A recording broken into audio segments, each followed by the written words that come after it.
Assalamualaikum warahmatullahi wabarakatuh.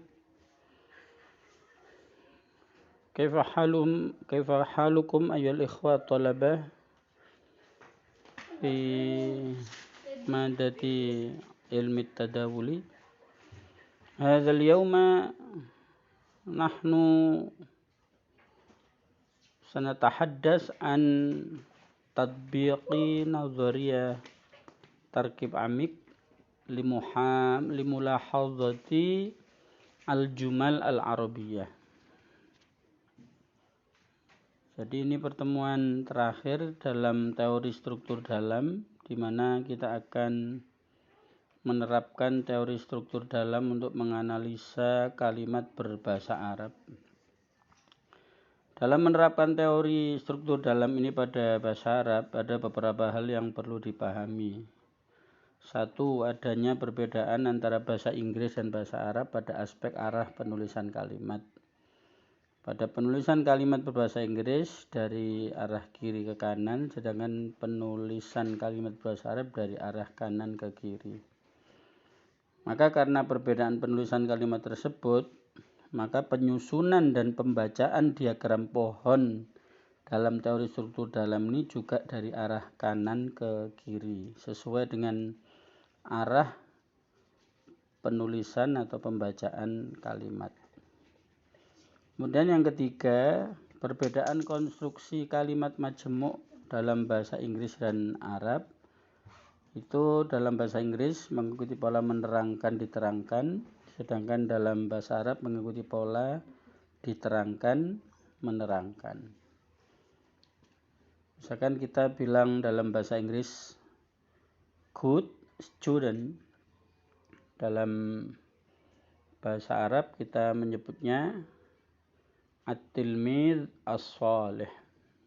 Jadi mirip bahasa Indonesia dalam, kecuali ini pada tarkib idhofah yang berpola idhofatus sifah alal mausuf. Seperti kata zawahirul ilm, misalkan ilmu yang nyata, ilmu yang zahir, itu ada bentuk idhofatus sifah alal mausuf.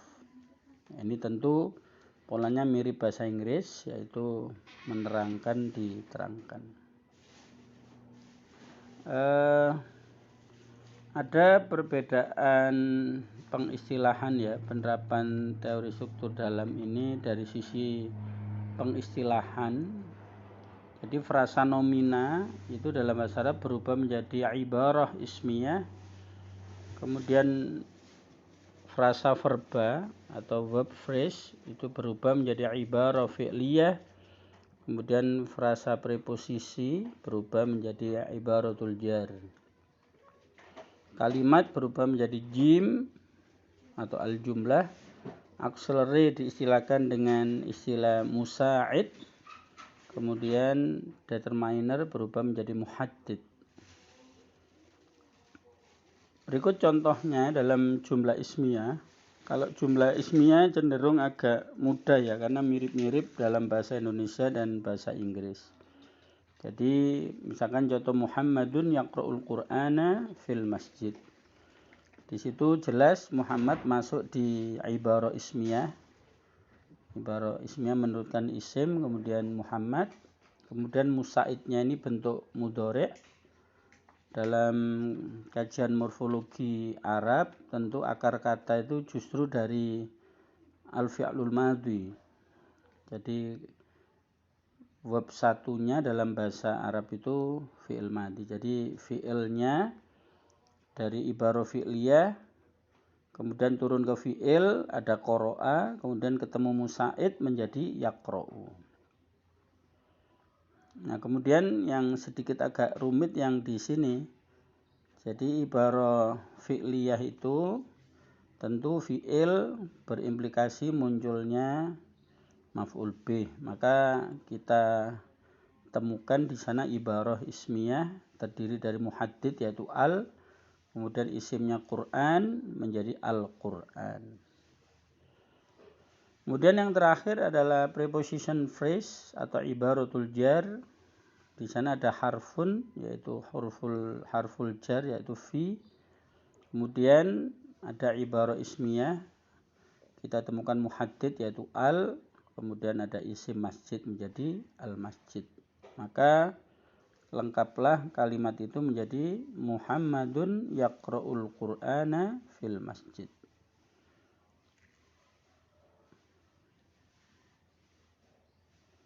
Kemudian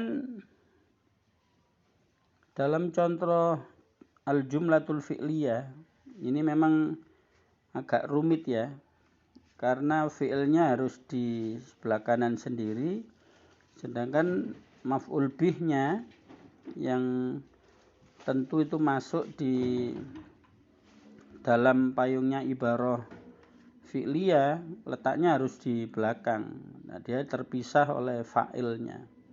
Maka bentuk diagram pohonnya seperti ini. Jadi ada jim, kemudian ada ibarah fi'liyah. Tentu di sini ada fi'il, kemudian ada kata kotofa, kemudian di situ ada musa'id dalam bentuk al-madhi, maka menjadi kotofat. Kemudian ibarah ismiyahnya, karena dia jumlah fi'liyah, tentu setelah ibarah fi'liyah mesti ada ibarah ismiyah. Maka kita buat ibarah ismiyah, serong ke kanan ada isim, kemudian Fatimah. Nah, karena keberadaan maf'ul bih itu adalah implikasi fi'il, karena kebetulan dia fi'il muta'addi, maka keberadaan wardah itu masuk di payungnya ibarah fi'liyah. Karena yang punya maf'ul bih itu adalah fi'il. Maka coba perhatikan dari ibarah fi'liyah ini kemudian dia bercabang ke ibarah ismiyah. Karena maf'ul bih itu miliknya ibarah fi'liyah. Maka seperti inilah gambarnya, skemanya. Jadi ibarah fi'liyah, di sana ada ibarah ismiyah, ada muhaddid, ada isim, kemudian menjadi al-wardah. Kemudian ada ibaratul jar, di sana ada harful jar yaitu fi, kemudian ada bustan. Nah, bustan ini ternyata tidak semua bustan, dia ada muhaddidnya.